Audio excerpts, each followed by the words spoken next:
Welcome into another episode of MnM Going Deep. I am your host, Kyle Maycumber, and here is my co-host, Cole Mueller. Just kidding. It's another solo dolo episode, so it's just another hour of me talking to myself. Uh, I hope you all listen. Anyways, MnM Going Deep presented by nobody because we have no sponsors. But okay, NFL. All right, week eight's in the books. We're into week nine. Um, saw a lot of good games in week eight. A lot of upsets. A lot of things that probably caught some people by surprise, but if anybody paid attention to my picks last week, I kind of was on the ball. Um, to have some more fun during this episode, I'm already two or three high noons deep. I've got two to my right. I've also got two brand new shot glasses that I just got. Amazon hooked it up. I got a tequila decanter and kind of can see the skulls. They're different. Every shot glass is a different skull. So I'll take two shots during the episode, have a little fun with you guys, and I'm not pouring it yet because fuck you homos that are like he's not really actually drinking because we're not seeing him actually open the bottle. This is tequila Lunazul. You can buy a handle of Lunazul in South Carolina for $36, so why the fuck not? Anyways, NFL. Um Week eight, some surprises. But we'll get into that. Thursday night football, Rams 30, Vikings 20. I was doing the podcast last week while this game went on. It was a good one. Matthew Stafford looked really good. Cooper Kupp and Puka Nacua returned to action. Kind of like the Avengers coming together for the Rams. Rams are now 3-4. What are a dangerous 3-4. Like the Vikings are kind of stumbling a little bit after their bye week. Two losses in a row now, one to the Lions, now one to the Rams. But Vikings are a good fucking football team, a well-rounded football team, and a very well-coached football team. The Rams sneak out a victory there, which is pretty fucking big for them. That division's getting tight in the AFC West, but don't bet against the Rams. It would not surprise me if they make a run after this and actually win the division. San Francisco's muddy in the waters with so many injuries. And honestly, I listened to a podcast earlier where Julian Edelman was talking about how they've had all these off the field things going on, whether it be Trent Williams' Brandon Ayuk's contract, Brock Purdy's looming contract that he has coming up. They've had all this off the field stuff. Like, just get to football with the 49ers. There's so much going on there. You look at the Seahawks, came out of the gates really hot. Geno Smith has kind of cooled off now. DK Metcalf injured. That's been a big thing. Kenneth Walker can't stay on the field, and their defense is pretty banged up as well. I don't know if it's either Devin Witherspoon or Tariq Woolen that has been out. I know that very good defensive tackle that they drafted has been in and out of the lineup. And then the last team is the Arizona Cardinals. Arizona Cardinals are just feisty. They could beat anybody any given Sunday. If they show up, Kyler Murray has a good game and and he's connecting with Marvin Harrison Jr. and Trey McBride, and James Conner can chunk off maybe 3.5 yards a carry. Cardinals are dangerous. Problem with them is they don't got a defense. But the Rams, they're fucking they're a good football team. Sean McVay brought it. He's finally got first round draft picks back after the Matthew Stafford trade and all that and all the trades in order to get that Super Bowl. And they can build something. Kyron Williams is emerging as probably one of the best running backs in the league, too. If you got him in fantasy, you, you're having a great year. Shout out my friend Bob O'Baggins if he listens to this podcast. I helped him draft his fantasy team, and I know for a fact he has Kyron Williams. Vikings, like I said, after their bye week, they've dropped two in a row now, but their schedule gets lighter. Let's take a quick look ahead at their schedule as I load it up. Um, they have Colts, Jaguars, Titans, 3 games in a row before they play the Bears, and then they have like an onslaught of NFC North interdivisional matchups, but Jaguars, Titans, and Colts, three teams out of the AFC South that suck. Uh, Dude, Vikings could win three in a row after they just lost two in a row after starting the year 5-0. I wouldn't panic if I was a Vikings fan. I'm still looking at them as a playoff team. Sam Darnold is looking like a great asset to them. Aaron Jones was a great pickup. Justin Jefferson is connecting with Sam Darnold. And guess who's waiting to come back this week? TJ Hawkinson. Everybody say it with me now. All right. Rams top the Vikings. All right, on to Sunday. These are some good games. There were some stinkers. We'll start with a stinker, and I thought it was going to be a good game. Eagles 37, Bengals 17. In this game, they went into the half tied 10 to 10. After the third quarter, it's 17 to 24. It's a one-score game. The Eagles really ran away with this game towards the end. Defense started making plays. Jalen Hurts started connecting with Devontae Smith left and right. I think the Bengals keyed in on A.J. Brown, but he still tore off a chunk of change too. Saquon Barkley is looking like the best running back in the league. He had 108 yards in this game. He would have had some touchdowns if Jalen Hurts didn't vulture them from him with the tush push inside the 5 yard line. Joe Burrow had a good game with Jamar Chase, but wasn't enough. The defense of the Bengals is a problem for them, and it has been a problem. They can't stop anybody. And I'll say another thing on the Bengals. Without T. Higgins, this offense just doesn't click. The three games they've won, T. Higgins has been on the field. The other five games, he ain't been on the field. T. Higgins bet on himself. He's got a 1 year contract, and he's not making the best of it because he can't. Like the best asset is availability. Yes, he hasn't been available, but what are they going to say at the end of the season when they look at the schedule and it's like, hey, we've only won games that T's played in. I don't know, man. Bengals, scary situation, especially because they also let go of Joe Mixon, and Joe Mixon has looked like an animal for the Houston Texans.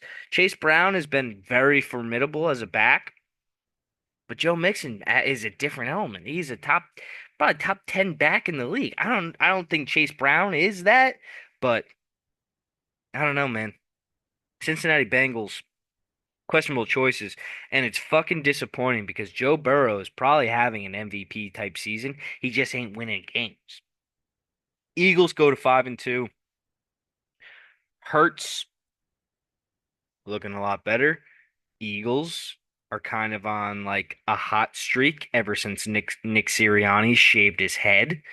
Kind of strange, but hey, what works for you works for you. Ain't nobody gonna write home about it, but you shaved your head, bro, and now you're winning games. Maybe you should shave it more often, kind of like a Britney Spears moment. It also could be that the fact that Saquon Barkley's torn off like 100 yards in the last three games, too. All right, next game. Browns 29, Ravens 24. If you didn't keep up with me on Twitter or if you didn't listen to last week's episode, I was at the Packers game in Jacksonville with Cole. So I was not able to watch a lot of this game, but I brought my cell phone.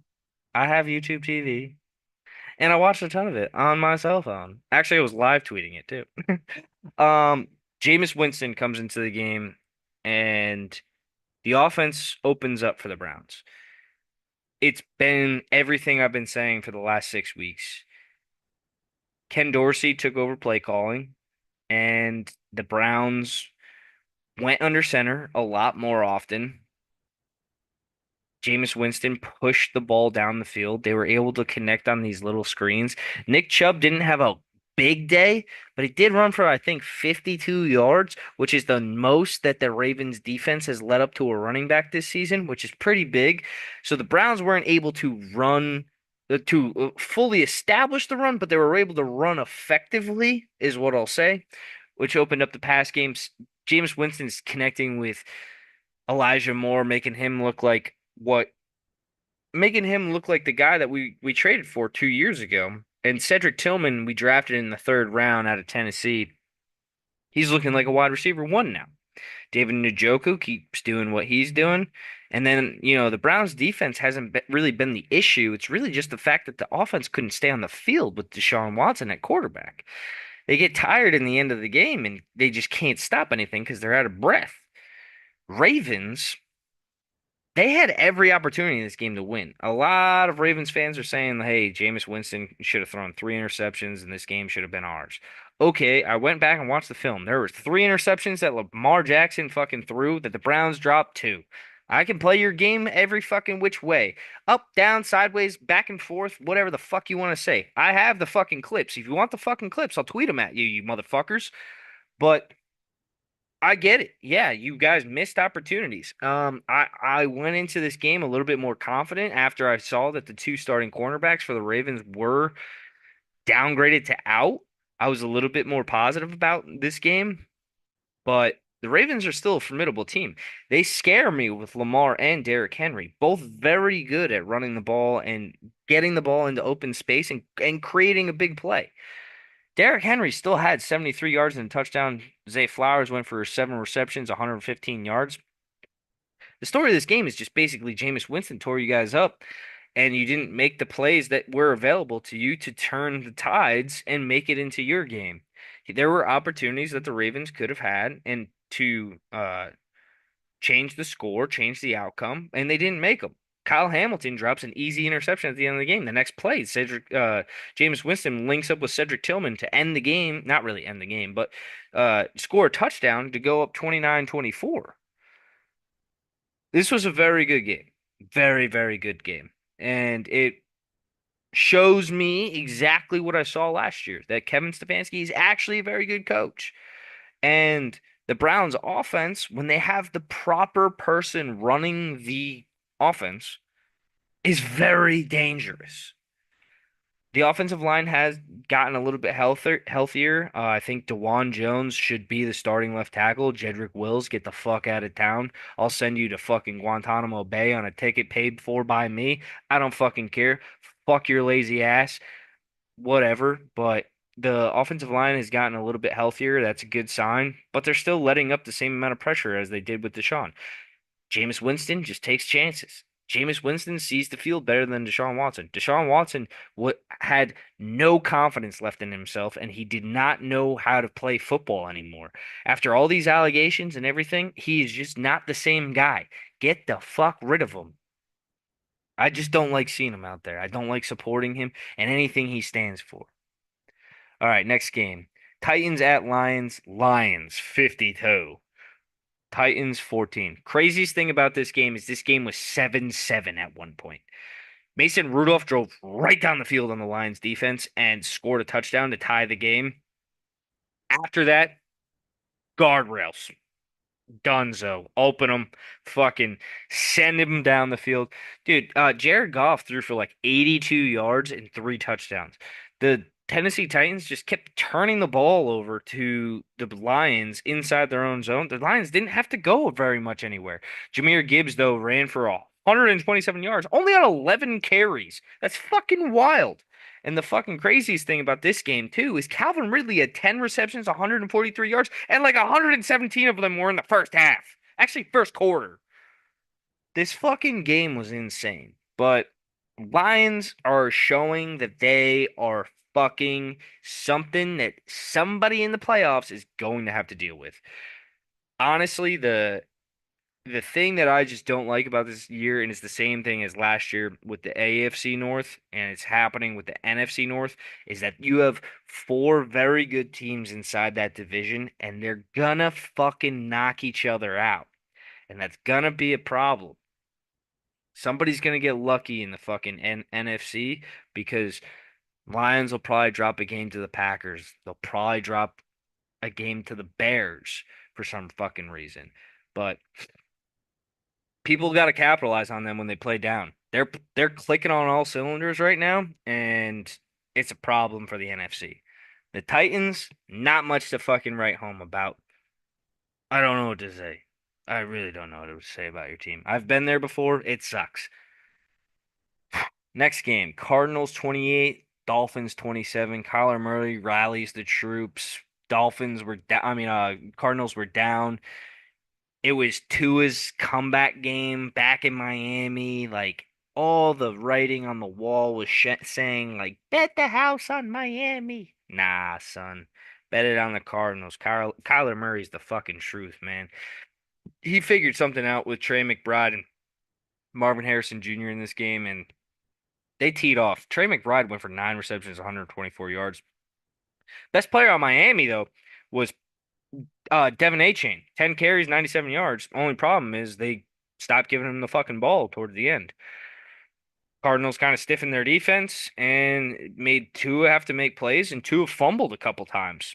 Um, Not really his fault. Well, yes, it is his fault, but Miami Dolphins offense looks a lot more fun again. That's cool, but they're in a pretty big hole fucking right now, and I don't know if they'll be able to dig themselves out at 2-5. Cardinals are 4-4, which that's a scary team at 4-4. Like I don't expect them to make the playoffs, but I've been saying since the preseason episodes with Cole that the Cardinals are gonna be a feisty team. There's a lot of talent on that team, and Jonathan Gannon's a pretty good head coach.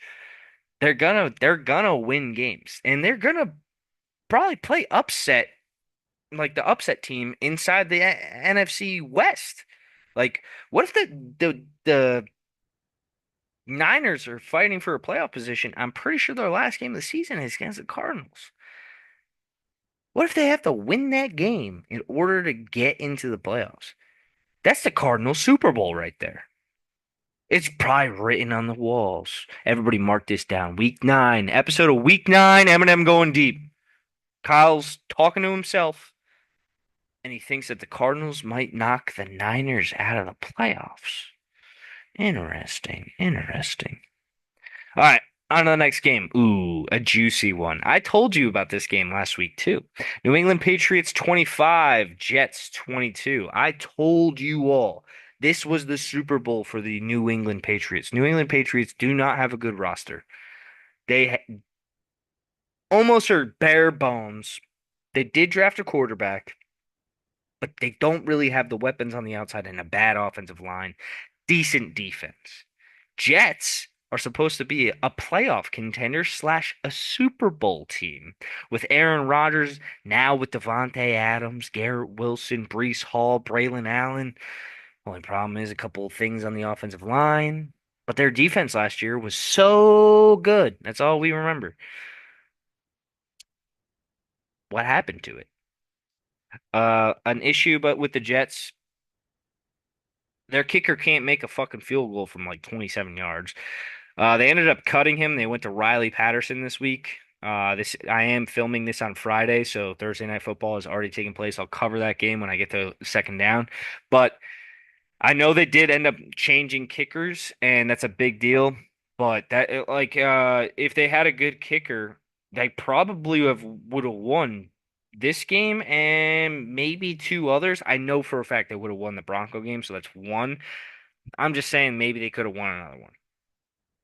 But Jets fall to the Patriots. Big win. Also, Drake May didn't play this whole game. Drake May got hurt, came out of the game. They lost this game to Jacoby Brissett, who was not playing well this year. Patriots rallied around him and made some fucking plays, man. Jets, they're in trouble. They're in trouble. Sitting at 2-6. Patriots, that's a nice 2-6.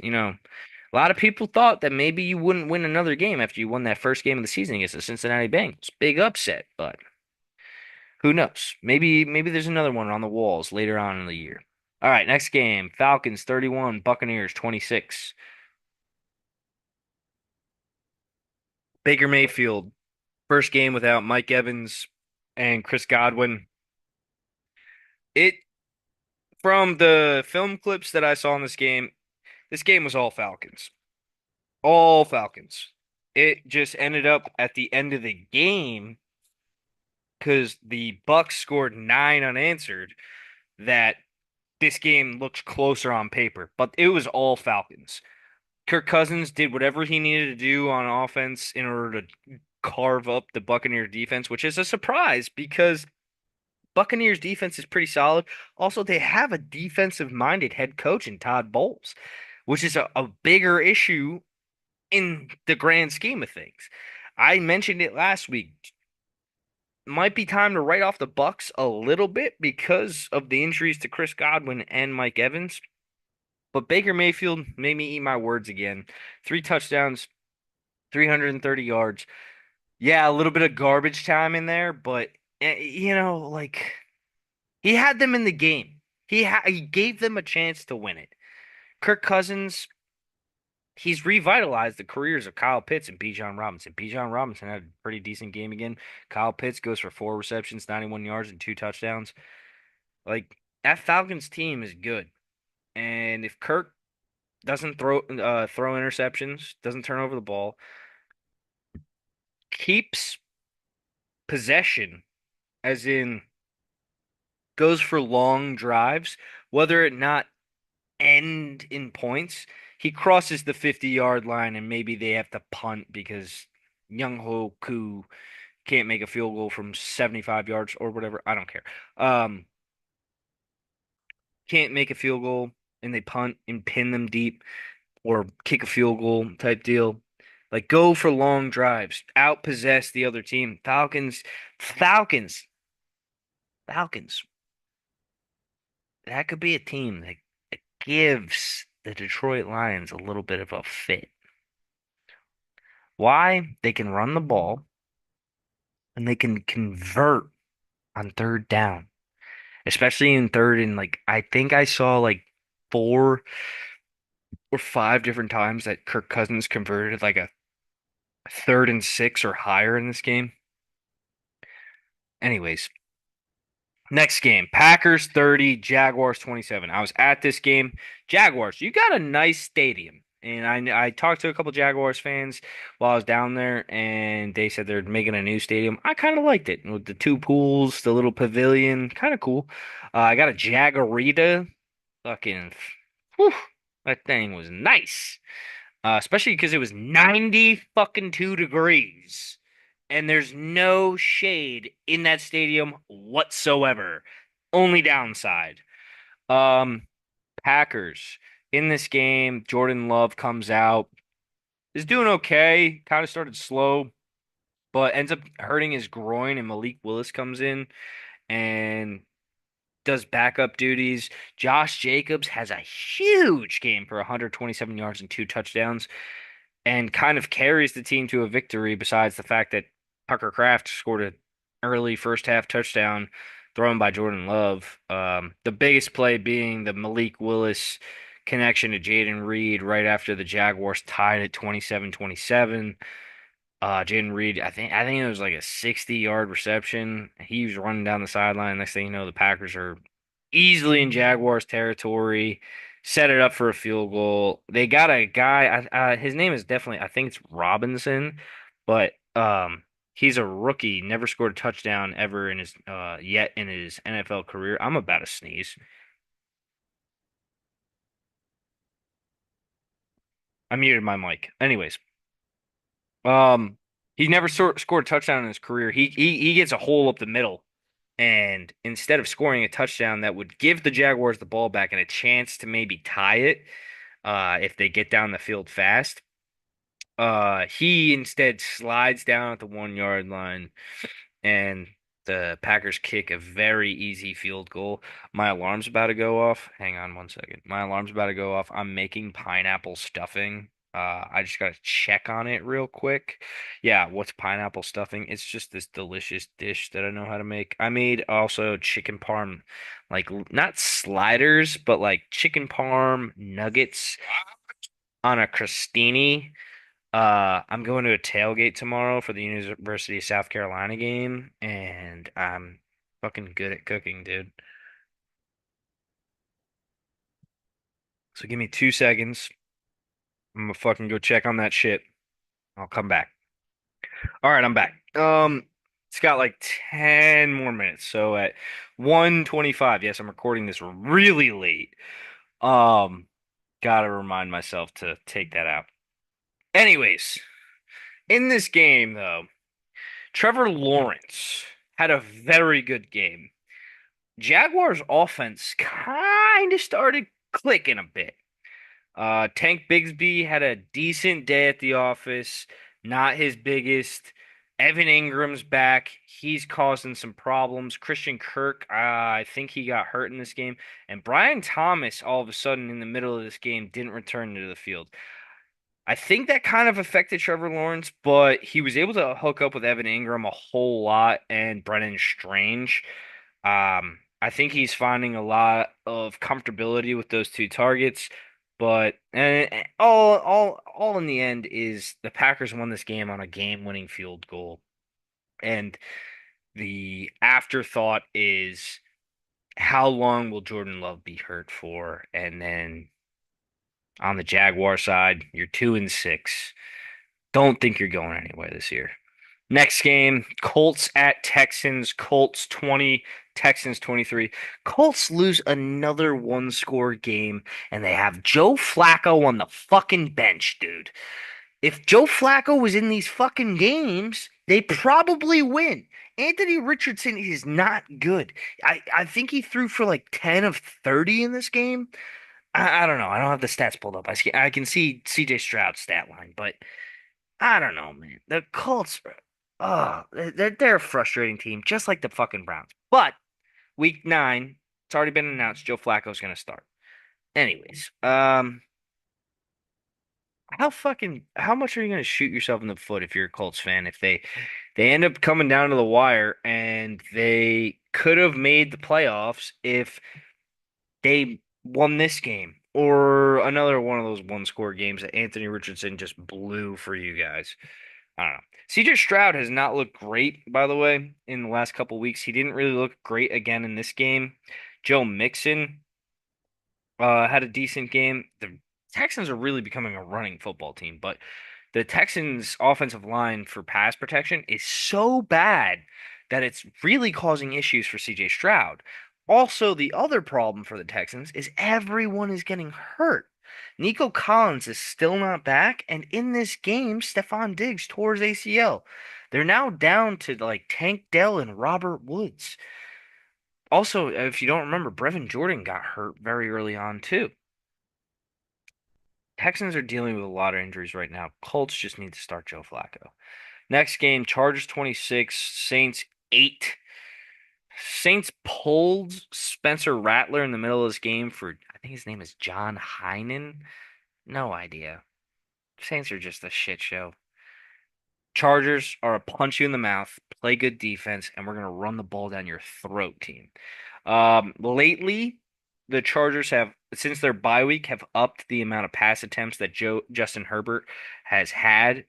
He's averaging around 30 now in a game. Before the bye week, he was around 20, 22-ish. So they're letting him sling it a little bit more. Just not having weapons on the outside is like a problem. But Ladd McConkey had a massive game in this one. 6 receptions, 111 yards, 2 touchdowns. Ladd McConkey will probably be a problem. Chargers are now 4-3. They're a very good team, very well coached.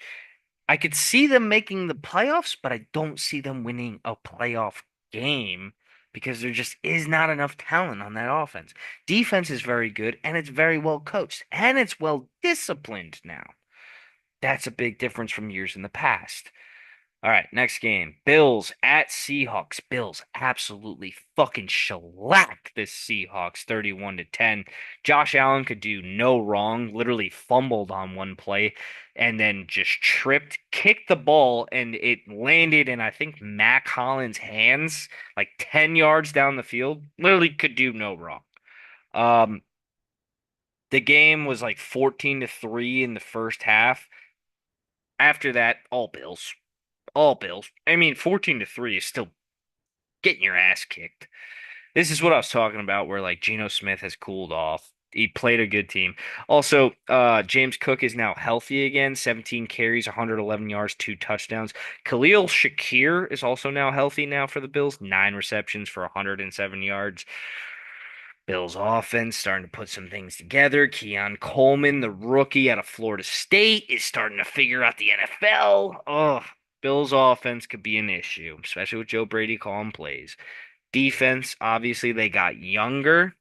Defense is making plays, held a pretty good offense to 10 points. Yes, DK Metcalf was not playing, but Seahawks probably should have been in this game a lot more. They were at home, coming off a very big victory against the Falcons. Who knows?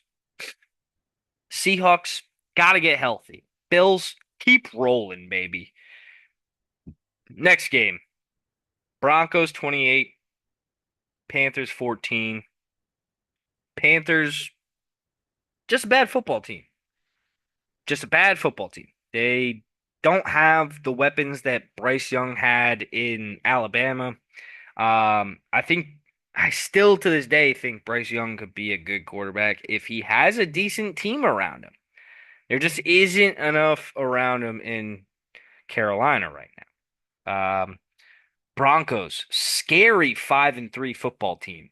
That defense is fucking good, man. The Denver defense is fucking good.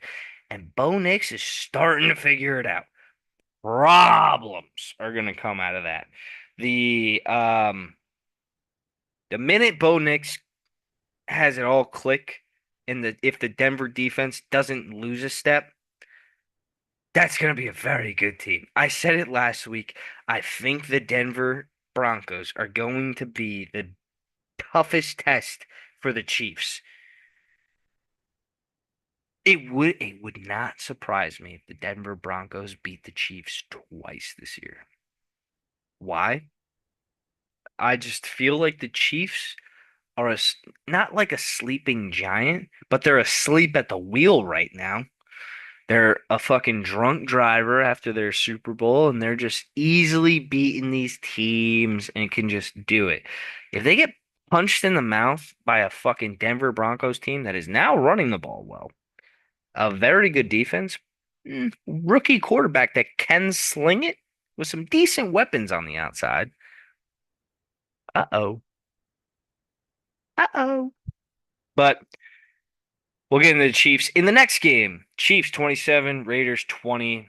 Raiders always make it a tough game against the Chiefs. They were in this game. I was watching it, and next thing you know, the Chiefs go up by two scores. And I just was like, "Oh, that's it. We get a two score lead against the Raiders. They ain't coming back from that without having a quarterback." That's the biggest thing when I see the Raiders. They need a fucking quarterback, man. Go get fucking Cam Ward. Go get Shador Sanders. Go get fucking Quinn Ewers. A lot of people are talking down about this college football quarterback class right now. Put them in the right system. Sky's the limit. Look at Bo Nix. A lot of people didn't fucking think that was going to work out. Looking pretty good right now. Chiefs, like I just said, sleep at the wheel. Drunk driving. Drunk driving around downtown. Public service announcement.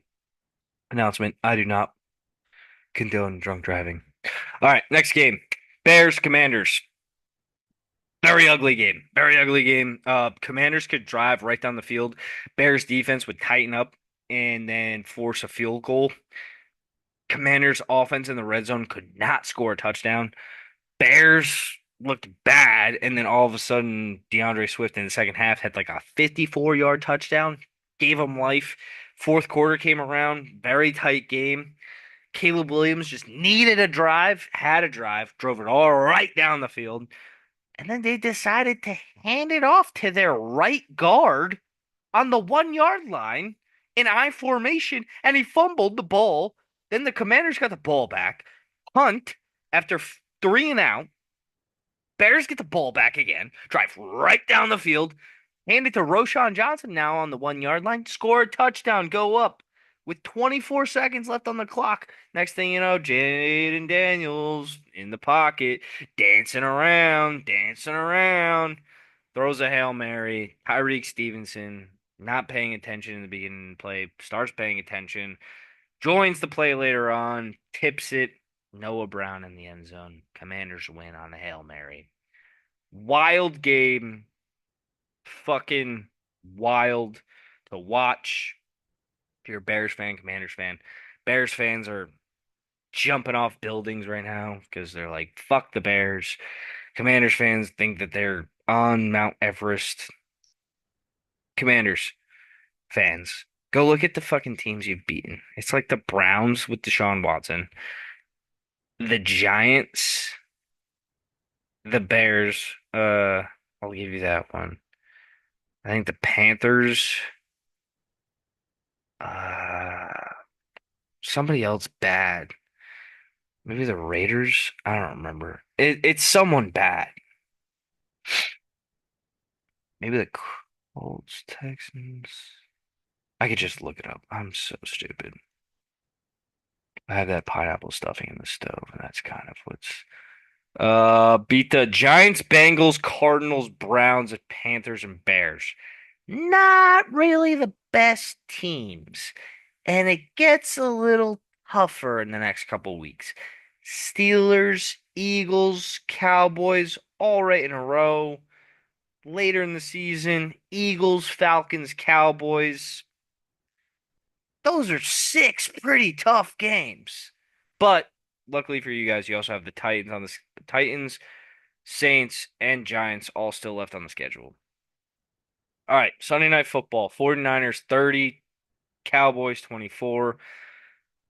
The fucking 49ers were running away with this game. Easily were fucking gonna beat the fucking Cowboys. Dak threw two pretty bad interceptions, but all of a sudden, towards the end of the game, the 49ers took their foot off the gas pedal, and Dak just started feeding the ball to CeeDee Lamb, 13 receptions, 146 yards, and two touchdowns. I'm sorry if you played CeeDee Lamb in fucking fantasy football this week, but because that would suck. But anyways, Dallas had two opportunities to win this game while being down 24 to 30. They scored 14 points in the fourth quarter. It was like the 49ers were trying to give away this fucking game. Dallas just could not take this game out of the jaws of defeat and beat the 49ers. The fucking 49ers are the Cowboys' boogeyman. They cannot beat them. There's a couple other boogeymans that the Cowboys have, but like when I watch their offense, it's literally just Dak and CeeDee Lamb. There's no one else. If I was the Cowboys, I would fucking tank for like Ashton Genty. Go get a stud running back. The best times you've ever seen Dak Prescott be a quarterback is when he had a good running back. Zeke Elliott, prime example. Tony Pollard and Zeke Elliott, another good example. 49ers, they have to get healthy and they have to put it together as a team. Debo's got to not have pneumonia.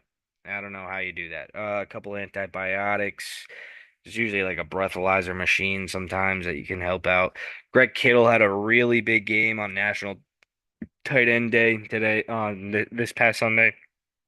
But they got to shore up that defense too. Letting up 14 points in the fucking fourth quarter of the Cowboys, unacceptable. All right, Monday Night Football, Steelers 26, Giants 18. A lot of opportunity for the Giants in this game, but a bigger story is the fact that Mike Tomlin had the balls to go to fucking Russell Wilson, and it's paying off. The fucking offense that the Steelers now have with Russell Wilson just throwing those little loop balls down the field in order to gain chunk plays to George Pickens and I think it's Calvin Austin. Um, is very good. Najee Harris looks like a completely different player now that Russell Wilson is quarterback, by the way, too. Uh, I will say for the Giants, y'all got a stud at running back right now, who's a rookie. Tyrone Tracy, 20 carries, 145 yards, touchdown.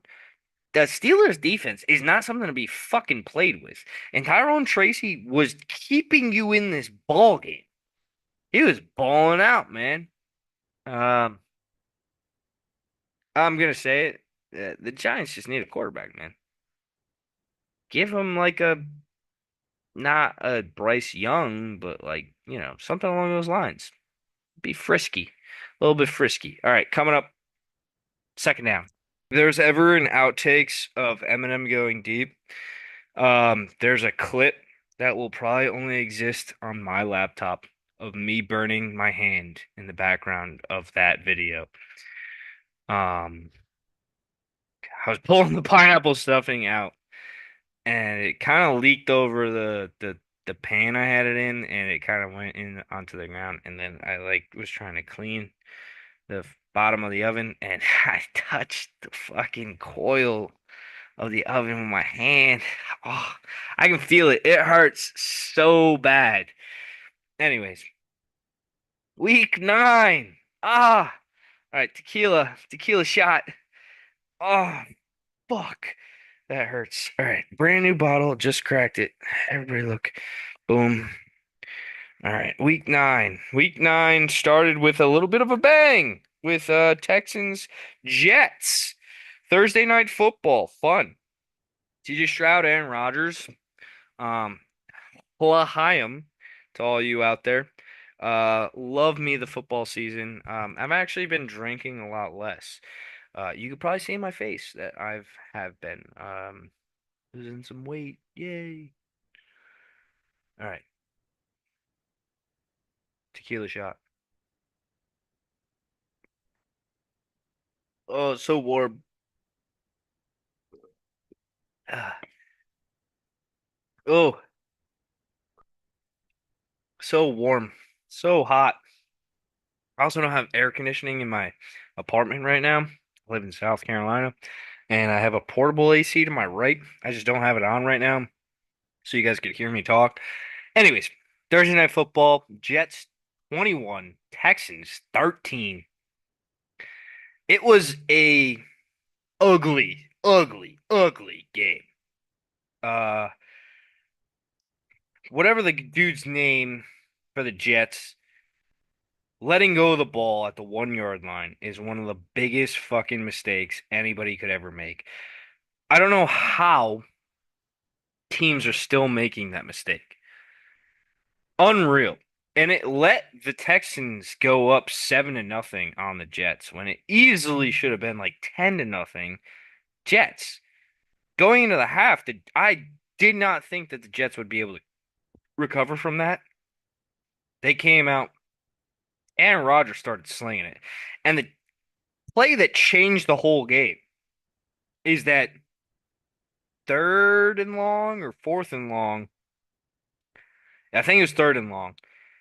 And Aaron Rodgers kind of rolls out of the pocket, throws up like a little prayer.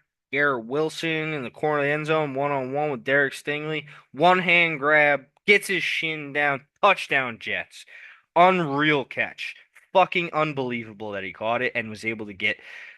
I know he did get a foot down, and then like it just the way he collapsed out of bounds, his shin got down. I don't know if it was purposefully or whatever, but unreal catch. Joe Mixon in this game tore up the Jets defense, 106 yards and a touchdown. Tank Dell had a big game, 6 receptions, 126 yards. But CJ Stroud, I think he completed 11 passes.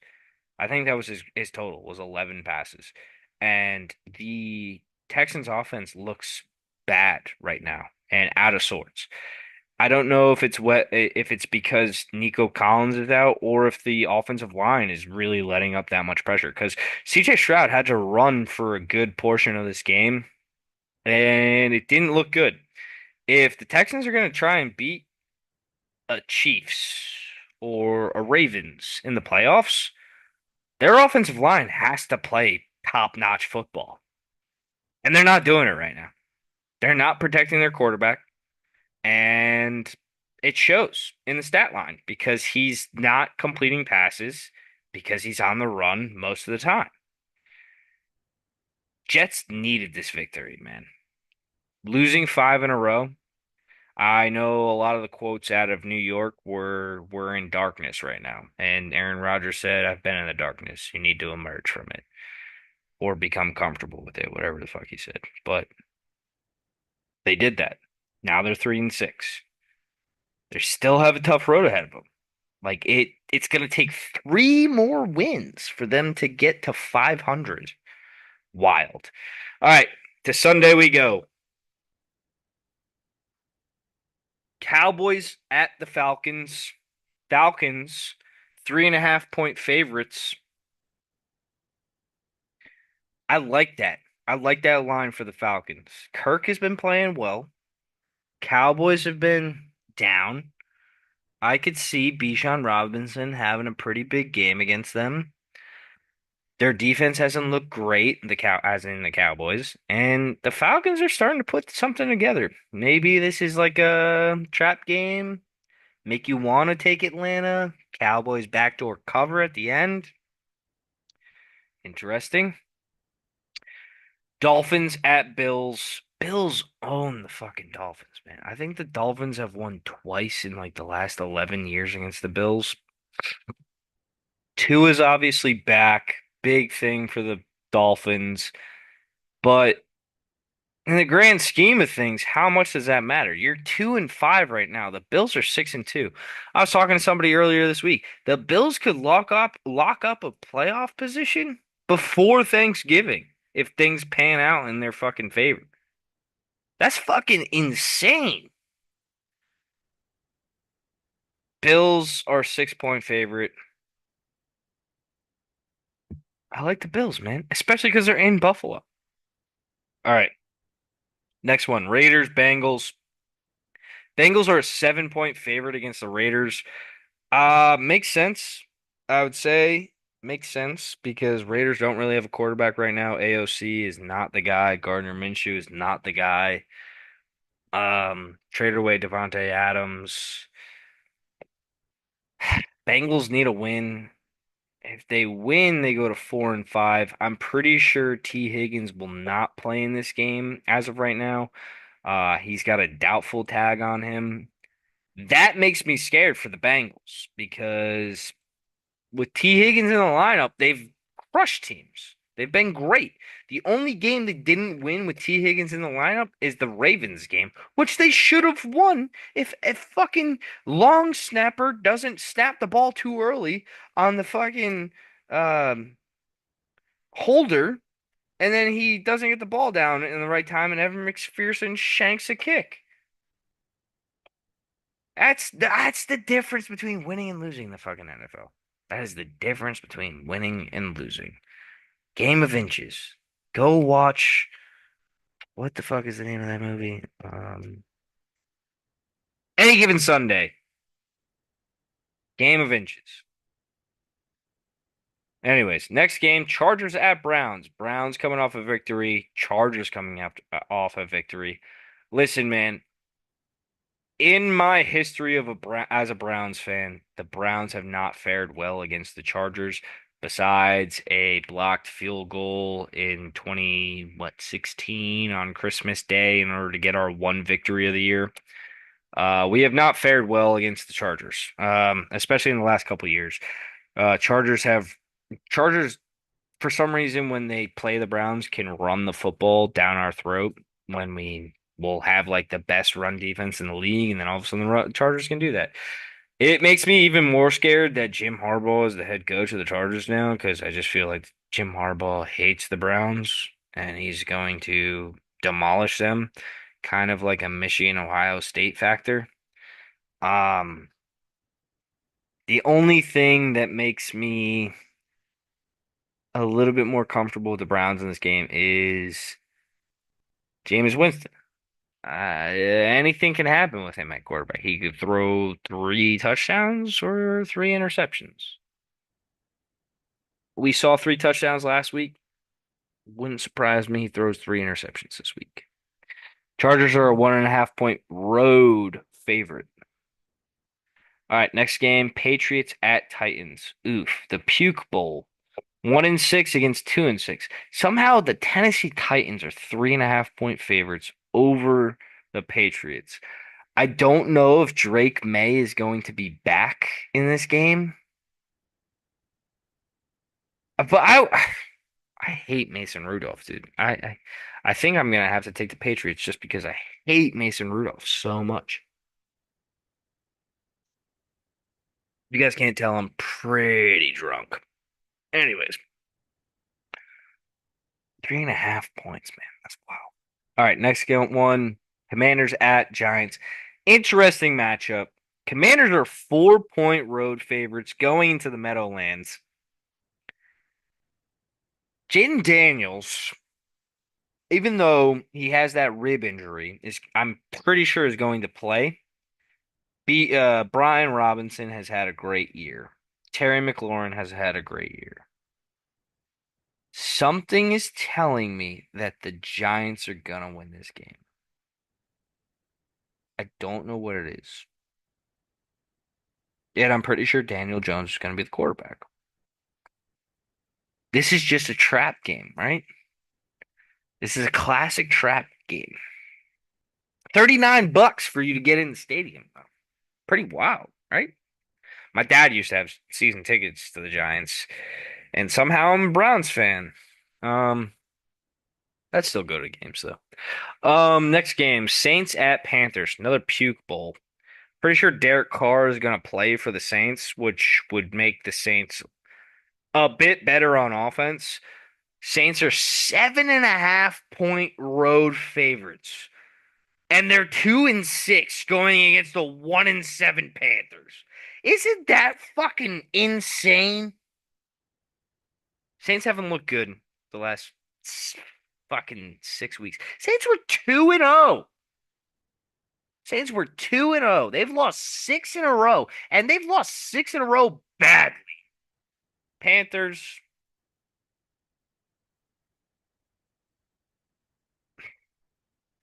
I don't know what you do if you're the Panthers, because you tried a quarterback, you drafted one.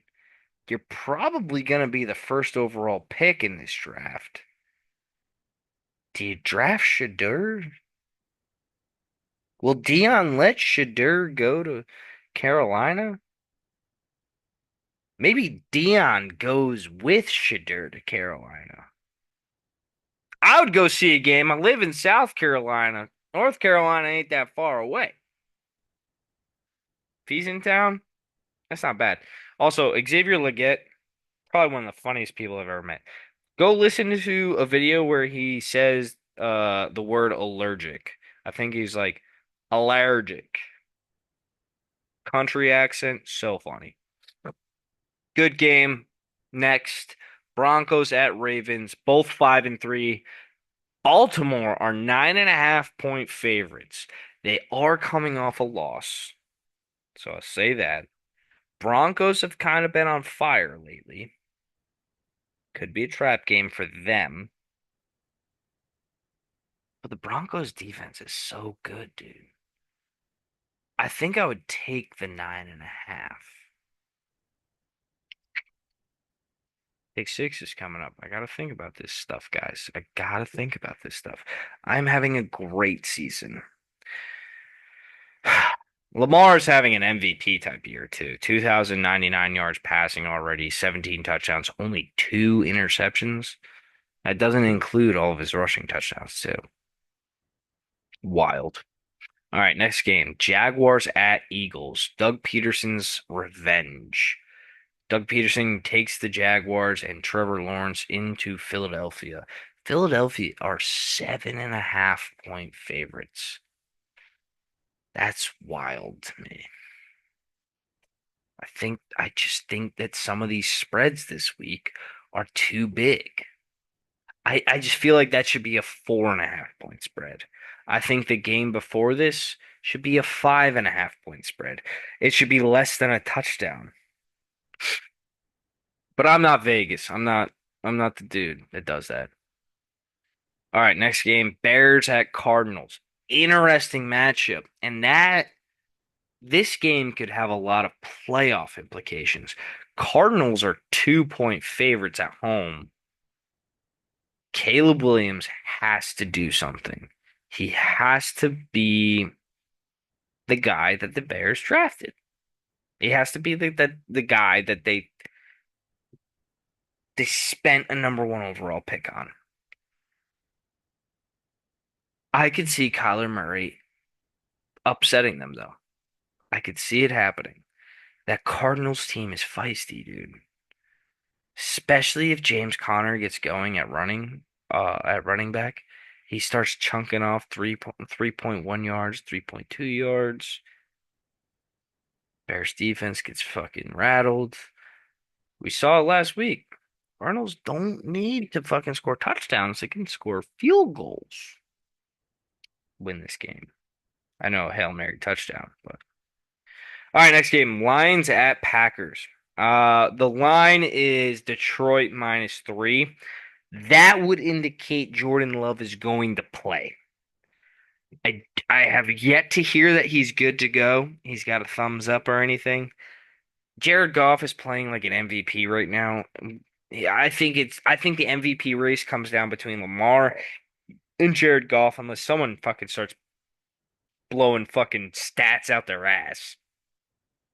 You could probably say Josh Allen, but head to head, Lamar fucking kicked his ass. And if Jared Goff plays Josh Allen, I don't know the schedule.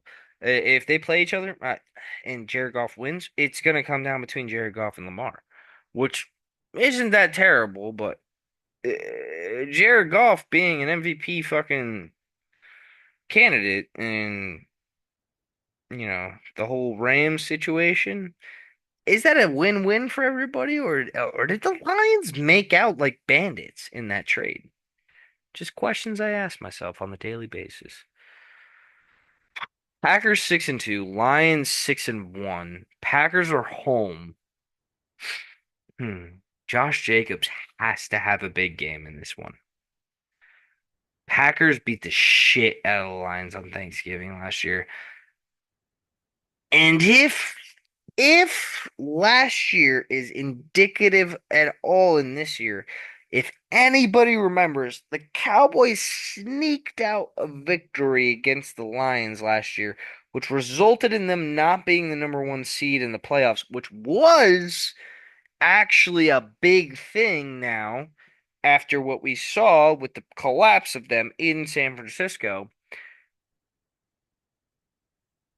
Thinking back at that embarrassing Thanksgiving loss, I think Dan Campbell has that fucking game tape playing all week. And the Lions are gonna kick some ass, dude. Sorry, Packers. Rams at Seahawks. Rams are 1 point favorites. Give me the Rams. All right, Sunday Night Football, Colts at Vikings. At least it's Flacco going against the Vikings. 5 point favorites. Vikings are 5 point favorites in Minnesota. I would look for the Vikings to get back on track here, even with Flacco at quarterback for the Colts. Monday Night Football, Buccaneers at Chiefs. Chiefs are 8.5 point favorites. It wouldn't fucking surprise me if the Bucks win this game. Wouldn't surprise me. I think that, like I said, I think the Chiefs are drunk at the wheel right now. Our two teams on bye this week are the Steelers and the 49ers. Kind of fucking funny that those are the two teams on fucking bye. All right, best and sneakiest matchup for week 9, brought to you by me, Kyle. Let me crack open another high noon for you guys. Peach flavored. Oh, I also drink the tea ones. I stopped drinking the regular like vodka ones and the tequila ones because they kept just making me really bloated. So the tea ones I feel like don't make me as bloated. I actually really like them. A little bit more sugar, but it's okay. I've been working out a lot. Best and sneakiest matchups. Sneaky matchup. Sneaky matchup of the week.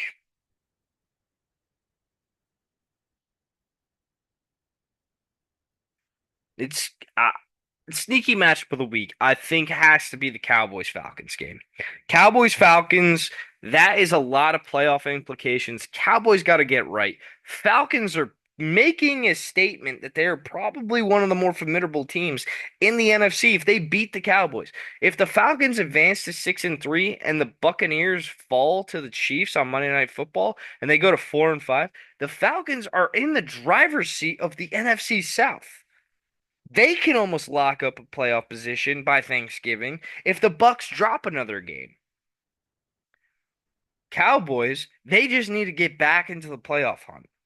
They got to find out who they are. I don't think the Cowboys really have an idea identity. It really would not surprise me if Mike McCarthy gets fired.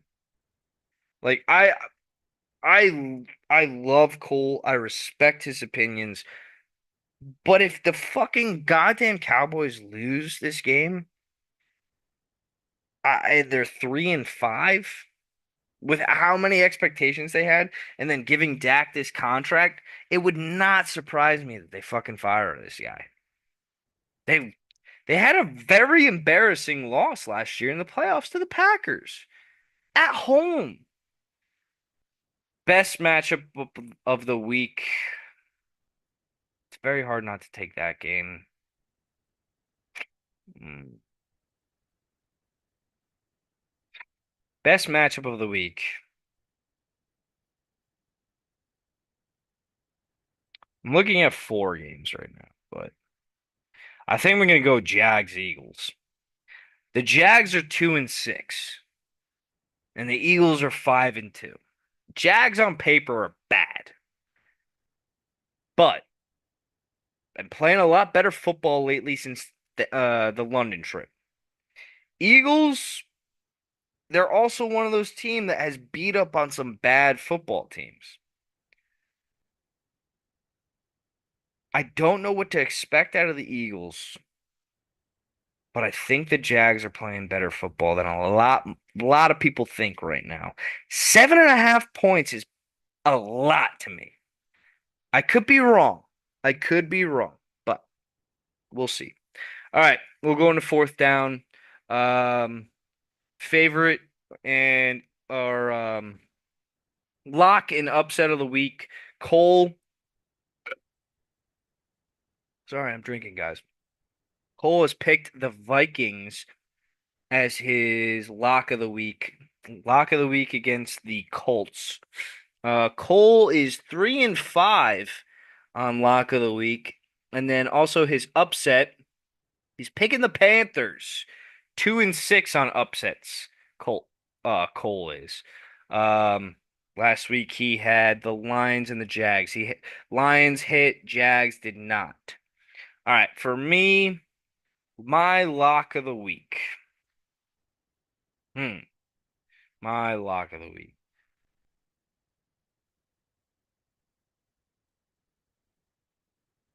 I think I might run one back. All right, lock of the week. Give me the Bengals. Give me the Bengals to beat the Raiders. And then for my upset of the week, or yeah, upset of the week, give me the Patriots to beat the Titans. I think it's fucking absurd that the Patriots are 3.5 point underdogs to the Titans. Unless Vegas knows something I don't. For updates for you guys, I am 5-3 on locks and 3-5 on upsets. All right, before I get into pick six by myself, I will take another shot for you guys. Luna Azul, great fucking tequila. Love tequila. It's gonna be warm as fuck. You guys can't tell I'm pretty drunk. Not really pretty drunk, but like I'm feeling it. I'm feeling it. I'm feeling it. I'm feeling it. Anyways, cheers, L'chaim. Mm.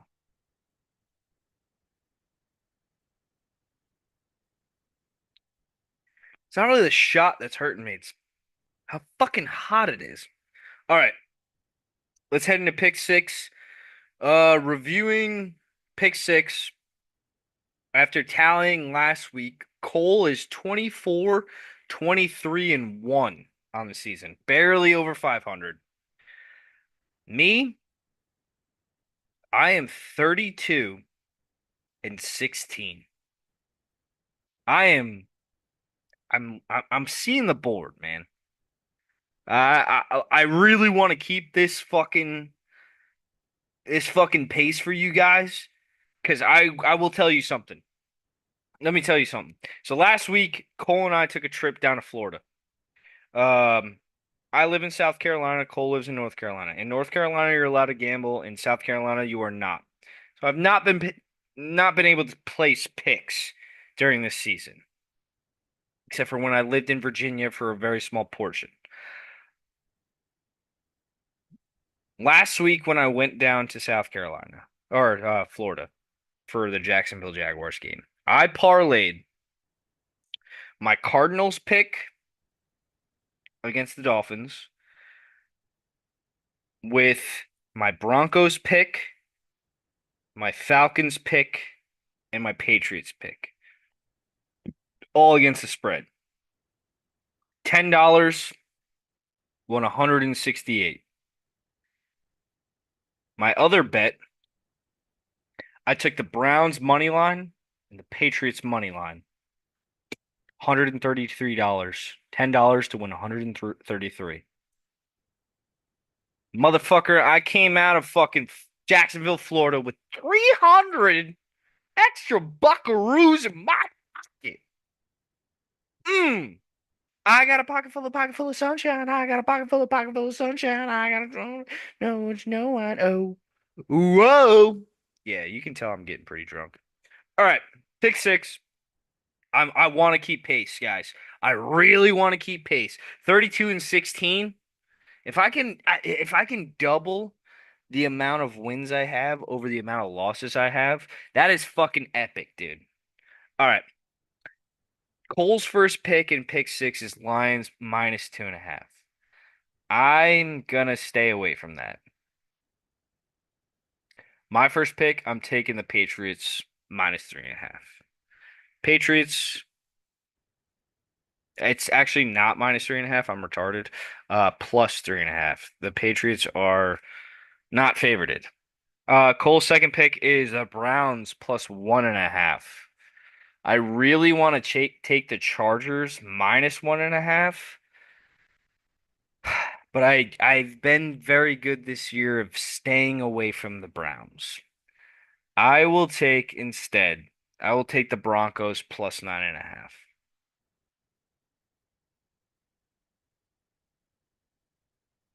Cole's third pick is he's taking the Giants plus 4 against the Commanders. My third pick, I'm going to take the Jaguars plus 7.5 versus the Philadelphia Eagles.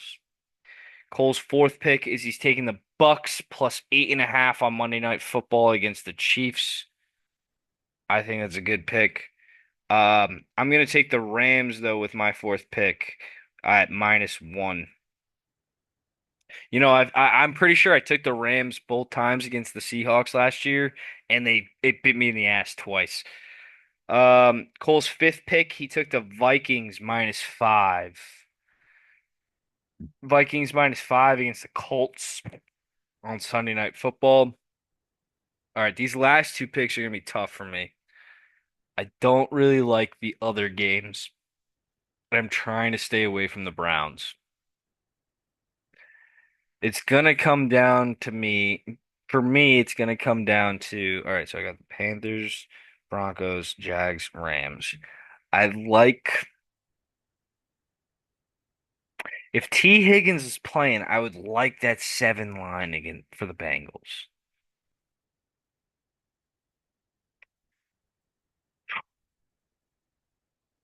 Kind of like the Bears plus 2. But I've also been a Cardinals guy. I've also been a Cardinals guy. The Bears are 0-3 away. I think Caleb Williams has to figure it out. Caleb Williams going on the road to the West Coast. He's got to figure it out, right? Let me take Bears plus 2. Dude, I'm taking a lot of underdogs. That's a that's a problem. I've done this before. All right, Cole's last pick is he's taking the Panthers plus 7. Should I just be a dick and take the Saints plus 7? All right, he got him at plus 7. The line today is plus 7, is 7.5. I'm not giving him that half point. Fuck that. Um, I do like the Chiefs not to cover that 8.5. Give me the Bucks too. I'll take the Bucks plus 8.5. Damn.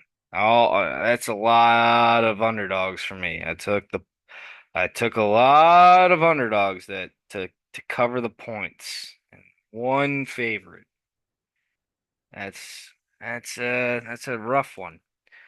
All right, that's our pick six. If I want to give you an anytime touchdown scorer, I would say, hmm, give me Cooper Cup. Cooper Cup just came back from an injury.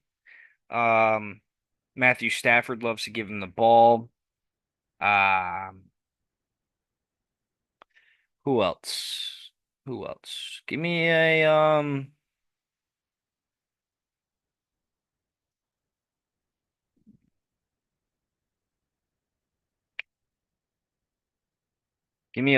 no, don't give me that. Give me a Khalil Shakir touchdown. He's only got two on the year, but Josh Allen loves Khalil Shakir. That's his guy. Right, those are my two anytime touchdown bets. I've not been great on that this year. Um, other than that, I know I have to address this. Baseball. Behind me, I have a New York Yankees logo. Uh, New York Yankees got to the World Series against the Dodgers. Very good team. I don't want to take anything away from the Dodgers. And the New York Yankees blew it. 100%. Game one came down to fundamentals, and the Yankees did not make a very important play at second base, which would have resulted in a double play, and that allowed Freddie Freeman to come up and hit the grand slam walk-off. That resulted in the Yankees going down 0-1. I'll give game two and game three to the Dodgers. There's a couple things in there that I can critique. It's fine. Game four, Yankees came out, blew them out. Great. Game five. Um, got our ace on the mound, Garrett Cole. He's throwing a no-hitter through 5 innings. And then our MVP, Judge, drops a routine fly ball, results in a batter getting on base. The next thing you know, walks the next guy, and then Volpe gets a ground ball, tries to throw it to third, throws it in the dirt, doesn't get the out, bases loaded, still 2 outs, ground ball to first. Garrett Cole does not cover the bag.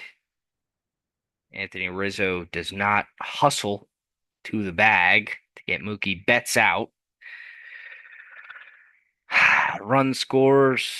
Freddie Freeman then hits another hit. I think he hits a single, and then Teoscar Hernandez hits a double, ties the game. Yankees were up 5-0 at the time. It's a tough one, man. That's another one that fundamentals. Fundamentals, they don't practice it in New York, and the Dodgers targeted it. Like the coaching staff of the Dodgers came out and said that the Yankees are a lot more talent than fundamentals, and we're going to attack the fundamentals. We are going to run hard to every base. We are going to steal bases, and we're going to force their defense, to make plays in order to beat us. Yankees didn't make plays. If you look at the stats, the Yankees lineup batted at a higher batting average than the Dodgers. They hit more home runs, and they had a higher on base percentage. Not by a lot. It's a small margin, but if they played fundamentals, be a different story. I'd be sitting here probably gloating to you all how the Yankees were World Series champions again. But I'm not. Am I disappointed? Yes. Am I surprised? No. These are the things that the Yankees have failed to do for the past 6 years. Ever since Joe Girardi was fired and Aaron Boone was hired, is what I'll say. But we will not make a change at manager. Aaron Boone will continue to manage the team. Juan Soto is now a free agent. The guy that I wouldn't say got us to the World Series because that's a little bit much. I would say greatly assisted getting us there. Giancarlo Stanton had a amazing playoffs. Uh, Luke Weaver out of the bullpen. Those guys. They deserve the credit. Do I see a World Series in the Yankees' future in the next couple of years? Probably not. No, probably don't. Um, Judge is getting older. If we don't re-sign Soto, I would see. I would begin to think that this team would fall apart. And Hal Steinbrenner has shown time and time again he's not going to own the team like his father did, George. Which sucks because like every Yankee fan is accustomed to the way that George ran the team, uh, which is winning and which is doing anything in order to win. Going out and getting the best players, going out on the trade deadline and trading for the best players available. The way that Hal and Brian Cashman have turned this, it's just not Yankees, man. And it hasn't been Yankees for a while now. Probably since 2010. And that's the truth. It bothers me a little bit that a lot of people will pile on the Yankees the way that they do on social media because, like, it's not the same. Yeah, they have a high payroll. It's because they can afford it. A lot of these owners can afford that payroll. They just choose not to. That's a problem. There should be a minimum salary cap. There's already a maximum salary cap. There's just a luxury tax involved that if you cross that threshold, you'll have to pay. Yankees don't want to cross that threshold anymore, and that's probably why they won't re-sign Soto.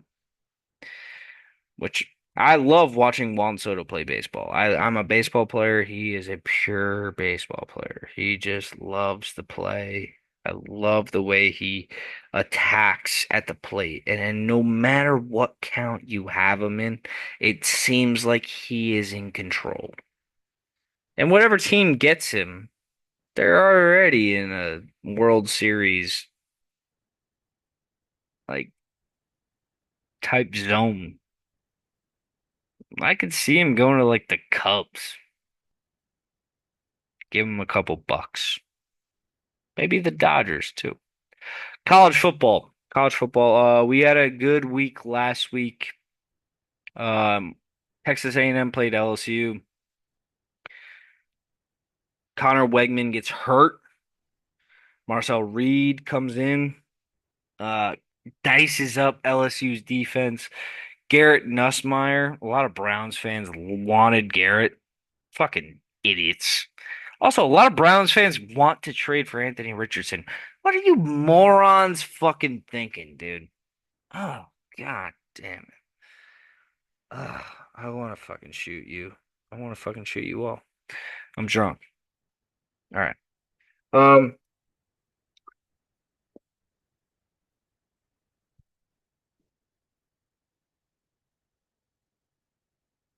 what else was I gonna say? Oh, Penn State, Wisconsin. That was a good game. Drew Aller gets hurt, but backup comes in, wins the game. Miami, Florida State, Cam Ward. Not really Cam Ward. The running back Martinez, he fucking tore it up. Um, not really many not like upsets or anything. I'm taking one more shot for you guys. Um, can't really think of anything. Hockey started. Rangers are playing well. That's my hockey team. Um, yeah, we're heading into that season. Thanksgiving, November. Clocks, clocks turn back next Sunday. Next Sunday. Let everybody know. Um, anyways, MnM going deep. I hope you all have a great weekend. Enjoy college football. I will be at the USC Texas A&M game this weekend, so catch me in the stands. I'll be recording Sandstorm. I've been doing a lot of that stuff. I've been kind of traveling around watching new football games, like kind of experiencing life. Life's short, guys. Get out there and see it, because it's a dream. Don't take anything for granted. I have. I have.